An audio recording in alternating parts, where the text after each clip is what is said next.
न जाए। अरे जैसे यहाँ फुर्सत नहीं मिलती ना, तो वहाँ फुर्सत नहीं मिलती। हरिदास महाराज ने वेश्या से कह दिया कि मैया तुम तो आई पर हमें फुर्सत नहीं मिली। क्या काम कर रहे थे, फुर्सत नहीं मिली? नाम कीर्तन कर रहे थे, ये काम था। फिर वो हमेशा उनकी जीभ उनके कान करने। एक महाप्रभु के शिष्यों में एक रहा जिसकी वाणी से निरंतर नाम निकलता। तो लोग तो ध्यान करने बैठते हैं तो वो लोग ध्यान तो करते हैं, पीछे बोले कौन कौन सोता, जरा इसको देखें। और फिर वो कहेंगे कि आज हमको मैं सो रहा था भाई। मुझसे पूछे कि आप ध्यान करते थे कि सोने वालों को देखते थे? तो सोने वालों को देखो, सोने वालों को देखते हैं। तो वहां भी कोई था। एक दिन वो गया जंगल में, जा करके देखा कि वो भक्त जंगल जा रहा है और उसके मुंह से ध्वनि निकल रही। उसने आकर के महाप्रभु से कहा, चैतन्य से, अमुक आदमी जो है वो बड़ा भ्रष्ट आचार वाला है। भाई क्या किया उसने? तो कहा कि वो पाखाने फिरते समय वो भगवान का नाम कीर्तन करता है। जैसा करता सुना, तो यहाँ सुना, बुलाया उसको, पूछा कि भाई ये कहते हैं ये क्या सत्य है, तुम पाखाना फिरते समय नाम कीर्तन करते हो? महाराज करता तो भाई ऐसा नहीं करना चाहिए। ठीक, बोला नहीं, लौट गया। अब वो तो फिर देखने का दूसरे दिन की देख करता ही नहीं करता, इसको तो दोष देखना है। तो आज उसने देखा कि वो बैठा है, पाखाने फिर रहा है और उसने अपने हाथ को मुंह में डाल रखा, अंगुली को मुंह में डाल रखा। बोलता तो नहीं पर मुंह में अंगुली डाल रखी। उसको और क्षोभ हुआ। उसने आगे कहा चैतन्य से कि महाराज वो तो अत्यंत ही भ्रष्ट है, उसका आचार बिल्कुल बिगड़ा। कल तो बोल ही रहा था, आज तो मुंह में हाथ रखे बैठा। बुलाया उसको, कहा भाई क्या बात है, ये क्या कहते हैं, तुम आज बैठे थे मुंह में हाथ दिए? बोले हाँ महाराज बैठा था। बोले क्या कर रहे थे? बोले आपके आज्ञा का पालन कर रहा था। अरे मैंने कब कहा कि मुंह में हाथ दे के बैठना? तो आपने कहा था कि नहीं ऐसा करना ठीक नहीं, पाखाने फिरते नाम लेना ठीक नहीं। और मेरी जीभ मानती नहीं तो मैं जीभ को पकड़े बैठा था। क्या कहते हैं बताइए? आपकी आज्ञा मुझे पालन कर रही थी और मेरी जीभ मानती नहीं, तो मैं करता क्या? जीभ को पकड़े बैठा था कि मेरी जीभ बोल न जाए। तो महाप्रभु ने कहा भैया बताओ क्या करें इसका? तो ऐसा अभ्यास हो जाता है जीभ को, कान को, आंख को, शरीर को, मन को, कि वो फिर दूसरी चीज करना नहीं चाहते, सुनना नहीं चाहते, देखना नहीं चाहते। प्रत्येक क्षण उनका बीतता है अपने प्रियतम की सेवा में। इसका नाम है अव्यर्थ कालत्व। अव्यर्थ कालत्व। तीसरी चीज बड़ी आवश्यक है, संक्षेप में कह रहा हूं। तीसरी बड़ी आवश्यक चीज है विरक्ति। हम लोग जहाँ प्रेम प्रेम चिल्लाया करते हैं ना, वहाँ कह देते हैं प्रेम में बैराग की आवश्यकता नहीं। मैं भी कहा करता हूँ बहुत बार ऐसा। तो वो हो सकता है कि प्रमाद हो सकता है सिद्धांत हो। प्रेम में वैराग्य करने की आवश्यकता नहीं है, पर प्रेम के राज्य में विषय विराग का प्रवेश, विषय के राग का प्रवेश नहीं है। कोई राग हो तो वैराग्य करना पड़े। यदि विषय राग है तो प्रेम के राज्य में प्रवेश नहीं है। महाराज, विषयासक्ति जिसके मन में है उसका भगवान के प्रेम के राज्य में प्रवेशाधिकार नहीं है, प्रवेश नहीं उसका। तो वहाँ वैराग्य करना क्या पड़े? राग हो तो विराग करे। तो ये विरक्ति उसका लक्षण। ये तो कहा ना ये चीजें उत्पन्न होती है, ये नहीं जाती, उत्पन्न होती है उसमें विरक्ति। माने संसार के प्राणी पदार्थों से, संसार के विषयों से, भोगों से, लोक परलोक के समस्त भोगों से उसके मन में स्वाभाविक वितृष्णा हो जाती है। उनकी तरफ मन जाता ही नहीं। दोष दुख देख करके मन को हटाना ये वैराग्य का अभ्यास है, ये ज्ञान का साधन है। परंतु वहाँ दोष दुख देखने की तो तब आवश्यकता हो जब वो चीज हो। तो वहाँ पर तो भगवान का अनुराग चित्त पर छा जाता इस प्रकार से कि विषय की स्मृति नहीं होती उसमें। तो विषय सेवन कहाँ से हो, विषयों में आसक्ति कहाँ से रहे? तो वहाँ ये परीक्षा होती है अपने मन में अपने आप कि हम अपने मन में अपने को प्रेमी मानते हैं तो विषयानुराग है कि नहीं। वहाँ ये चीज नहीं है। एक और समझ लेने की बात है, विषयानुराग न होने का अर्थ विषयों का परित्याग नहीं है वहाँ पर स्वरूप से। भगवान में आत्यंतिक आसक्ति है और घर का प्रत्येक पदार्थ ये भगवान की सेवा में समर्पित होकर उनकी वस्तु बन चुकी है। अपने उस पर राग करना पाप है, अपने उस पर ममत्व करना अपराध है, उसको अपना मानना अपराध है। अपने सहित अपना सब कुछ भगवान के समर्पित हो गया।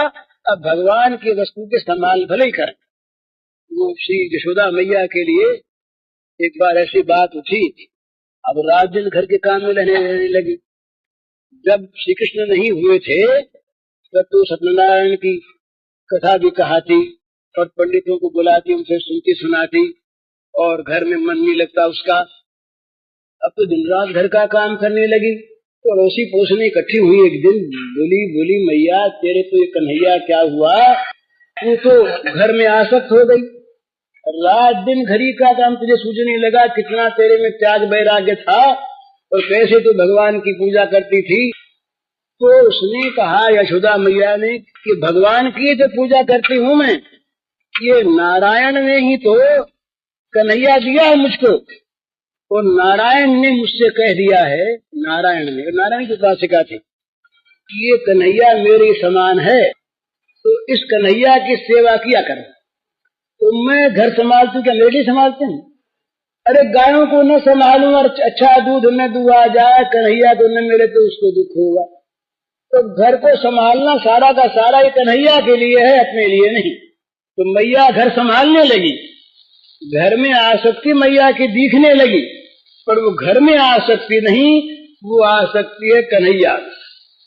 वो एक कालाचांद गीता में वो लंबी कथा, तो फिर कभी एक उसका अंश महात्मा ने कहा कि तुम सिर मुड़वा दो, बाल मुड़वा करके अपनी सिर के चोटी वोटी सब और राख वाख लगाओ, तप करो, तब भगवान मिलेंगे। तो वो बोली कि ये कौन से भगवान की बात कहते हो? हमारे भगवान जो हैं वो तो हमारे केशों को देखकर प्रसन्न होते हैं, तो हम तो इसीलिए केश रखते हैं कि वो प्रसन्न होते हैं। माने केशों में राग नहीं है, बाल संवारे जाएं या मुड़वाए जाएं, वो अगर चाहें कि तुम बाल मुड़वा दो तो अभी मुड़वा दो, और वो चाहते हैं केश रखो तो अभी रखें। तो उनके लिए बोले, हम जब अपनी ये कृष्ण केशों को देखती हैं, कभी कभी हमारे प्राणनाथ जब बाहर गए तो उनकी याद करनी पड़ती है ना हमको, तो लंबे हमारे केश उनको सामने कर लेते हैं, कृष्ण केश हैं तो स्मृति हो जाएगी, इसलिए बालों को रखती हैं। हमें बालों की शोभा से क्या मतलब है? निजामित समुपासते ताभ्याम बिना नमी पार्थ निगूढ़ प्रेम भाजनम। तो कहीं आसक्ति नहीं है, तो सब कुछ भगवान के समर्पित है। इस समर्पित भाव से तो विरक्ति, कहीं भोग सामने आ जाए और वो भोग कहीं भगवान को भुला देने वाला हो, तो वो प्रेमी समझेगा कि मेरे पर वज्रपात हो गया, नरकों में आ गया, मैं इतनी बड़ी बुरी दशा मेरी हो गई कि ये भोग मुझे भगवान को भुलाने वाला बन के आ गया। तो विरक्ति स्वाभाविक, भोगों से विरक्ति, भोगों का न अच्छा लगना, न सुहाना, सामने भोग होने पर भी उनकी तरफ दृष्टि न जाना, ये इस प्रेम राज्य का स्वाभाविक एक नियम होता है विरक्ति। विरक्ति का अर्थ ये नहीं मानना चाहिए कि वैराग्य की कवाज की जाए या वैराग्य का वेश बनाया जाए। विराग जो है ना, ये क्या चीज है? राग के अभाव का नाम विराग है, तो राग का अभाव मन में रहता है। हम अपना नाम वैरागी रख लें और व्यापार करें, खूब दुकान चलाएं, और उस व्यापार में हमारे लाभ हानि में सुख दुख होता हो तो नाम वैरागी है हमारा, हम वैरागी नहीं। वो सुदामा के गले में हाथ डाल करके बैठ गए, श्याम सुंदर पलंग पर बैठा दिए, बड़े प्रेम से कहने लगे, भैया देख जैसा तू वैसा मैं, तेरे मेरे में कोई फर्क नहीं है, तेरे पास भी कुछ नहीं, मेरे पास भी कुछ नहीं। माने जो विषय स्वरूप से परित्यक्त है, मन से भी सुदामा के पास, श्री कृष्ण के पास भी कोई विषय नहीं है, वो अपने आप ही है, दूसरे कुछ उनके पास है नहीं। तो बड़े मजे में, और सुदामा ने मान ली, इनके पास भी कुछ नहीं है, हमारे पास भी कुछ नहीं है, बराबरी की चीज। ये वैराग्य का आदर्श है। किसी चीज में कहीं भी आसक्ति नहीं, कहीं भी ममता नहीं, इस प्रकार की विरक्ति प्रेमी के हृदय में उदित होती है जब प्रेम का अंकुर पैदा होता है। जगत का कोई विषय उसे खींच नहीं सकता, कोई विषय उसकी तरफ है आ नहीं सकता उसके भगवान की विस्मृति करा देने वाला बनकर। अगर आएगा तो नष्ट हो जाएगा। ये तुलसीदास जी भी आनंद कुमार का नाम ले गए। इस पद में संसार को ललकार करके बोले, खबरदार यहाँ मत आना, यहाँ आओगे तो सपरिवार मारे जाओगे। जिसके हृदय में नंद कुमार न हो वहां जाओ। हमारा ये विनय पत्रिका का पद है, जय हृदय न नंद कुमार। तो प्रेम के ठाकुर न ठहरे, प्रेम के ठाकुर। इन्होंने ये हम लोग मान लेते अपने मन से कि राम दूसरे और कृष्ण दूसरे, राम के उपासकों कृष्ण के उपासकों में बैर विरोध यदि है तो वह ज्ञान है महाराज। राम कृष्ण में, नारायण में, विष्णु में, शिव में अंतर क्या है?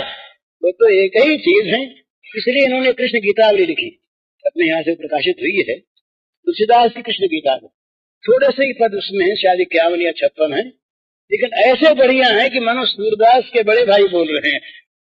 ऐसे बढ़िया, इतने बढ़िया पद उसमें है। तो जहाँ तो राजा है ना, भगवान राघवेंद्र राजा, राजा के यहाँ चौबदार उबदार के रूप में भी कोई आ जाता है, पर प्रेमी के प्रेमागार में, प्रेम सदन में दूसरा नहीं आता, वहाँ सेवक भी नहीं रहे।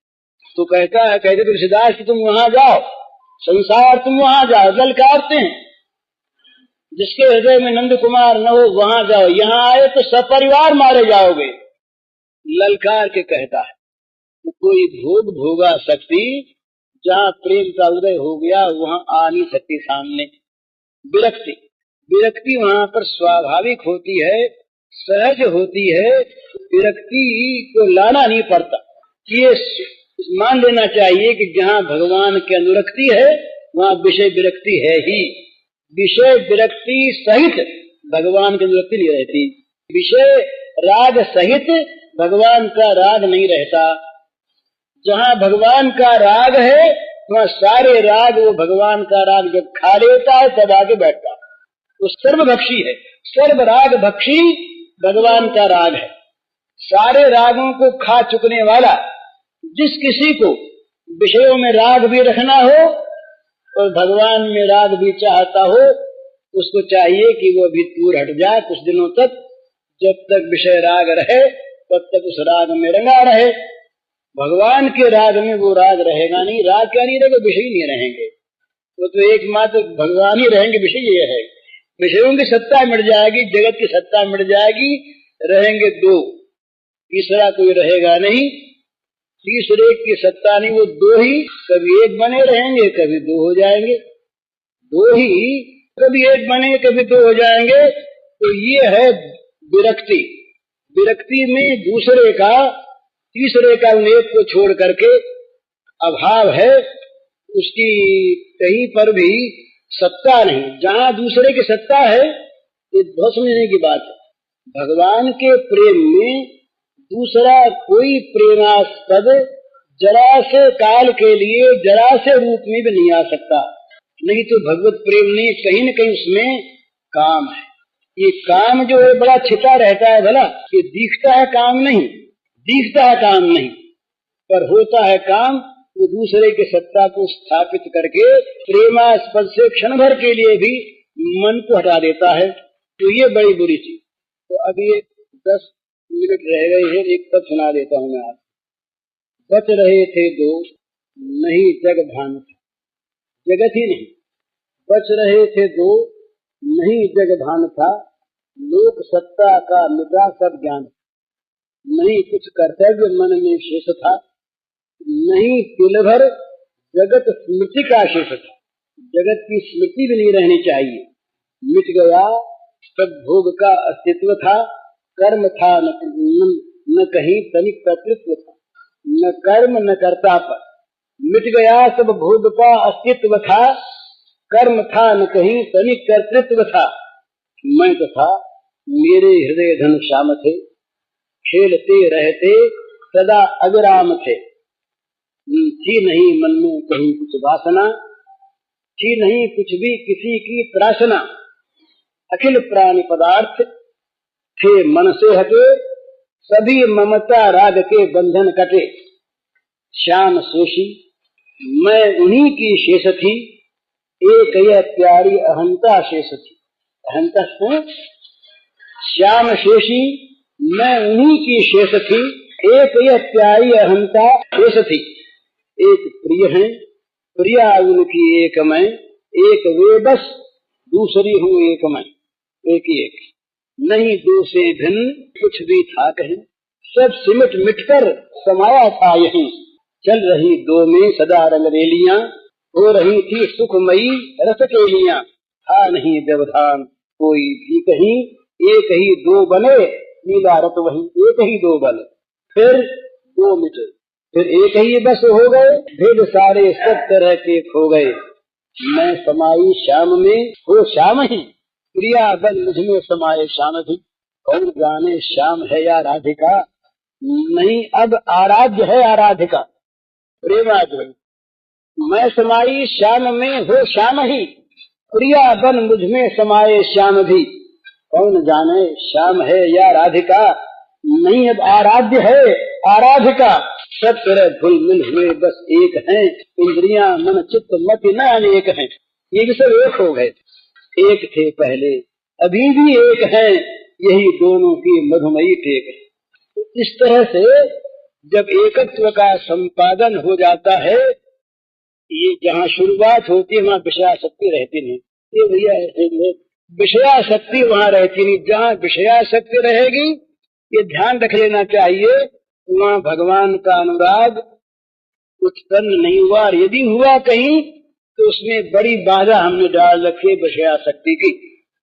विषयों का अनुराग वहाँ टिक नहीं सकता, रह नहीं सकता। तो ये देखना चाहिए प्रेमी को कि हमारे मन में विषयानुराग है कि नहीं, और यदि है तो प्रार्थना करनी चाहिए वहाँ पर अपने सर्वशक्तिमान भगवान प्रेमास्पद से, हे नाथ हमारी सारी विषयाशक्ति को तुम है। हमारे वहाँ पर यही जो कल वाली बात है, हृदय की चाह यदि हमारी सच्ची होगी, हृदय के जीवन की चाह कि हमारे जीवन में विषयाशक्ति न रहे, हमारे जीवन में विषयों का भोगों का मोह न रहे, और हम अपना जीवन भगवान को अर्पण ही करना चाहते हैं, ये जीवन की चाह होगी तो महाराज भगवान हमारे जीवन को खींच लेंगे और खींच करके अपने आप धो धुआ कर साफ कर देंगे। पूरा करकट साफ करना तो उनका काम होगा, हमारा काम नहीं।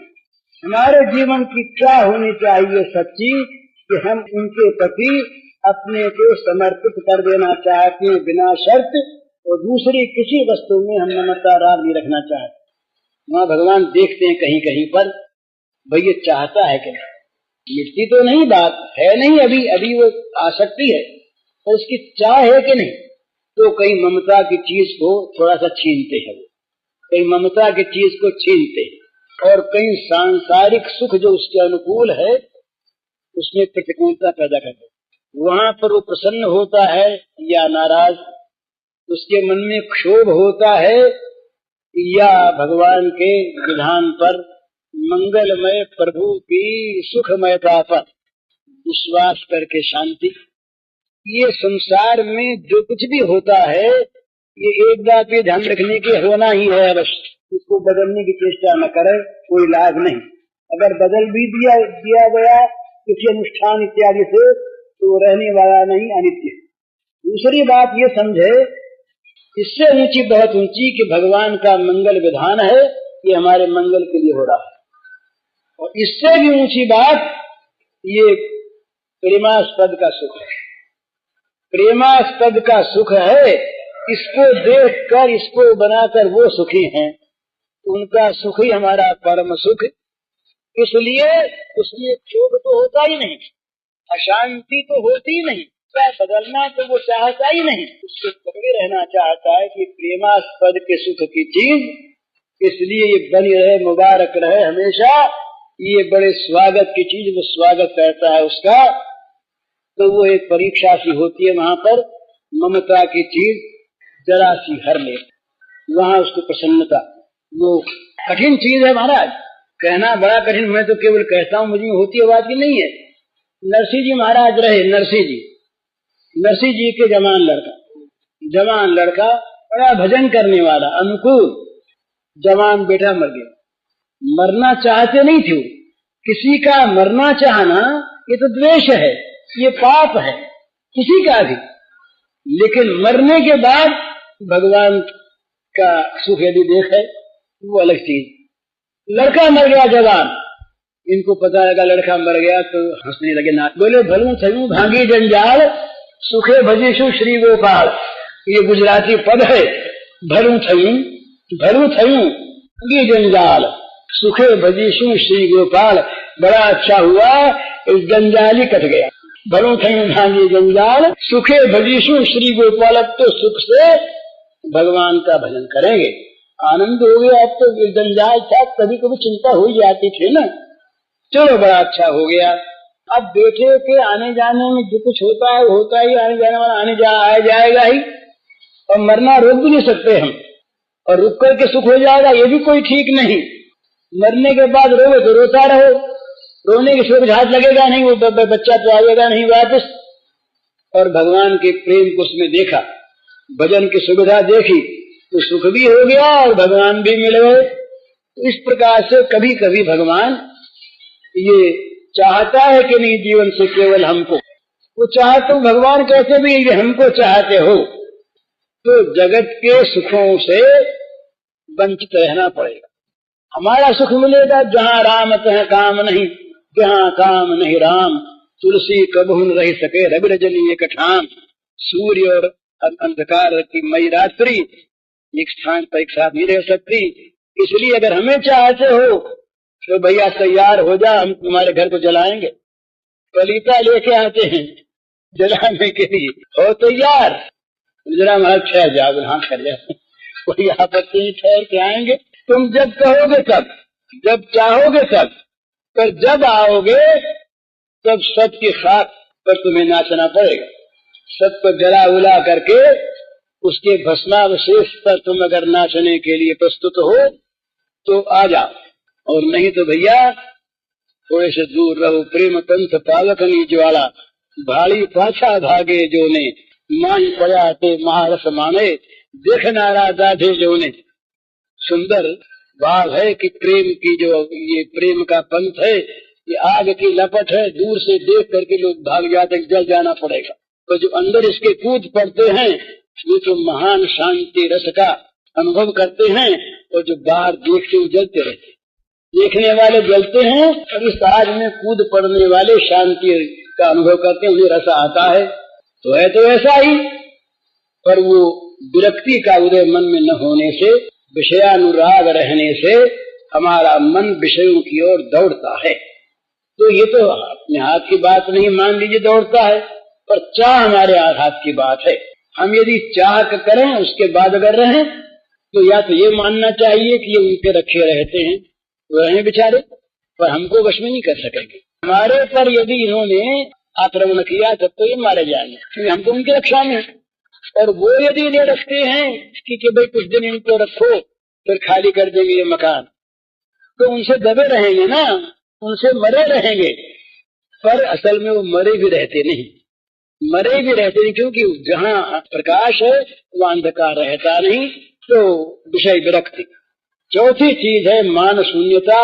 विषयों में भी ये सबसे बड़ी मारात्मक चीज ये मान है, बड़ी बुरी चीज। सब विषयों का त्याग करने के पश्चात भी मान की भूख मन में रह जाती है, और वही मान प्रशंसा कीर्ति का रूप बनता है। इसमें भी भावी मान है। विष जो है ये मान मंदिर ही है। मान के मंदिर का जो ऊपर का हिस्सा है उसका नाम कीर्ति है। कीर्ति में मान भरा हुआ है, अपमान कीर्ति नहीं है।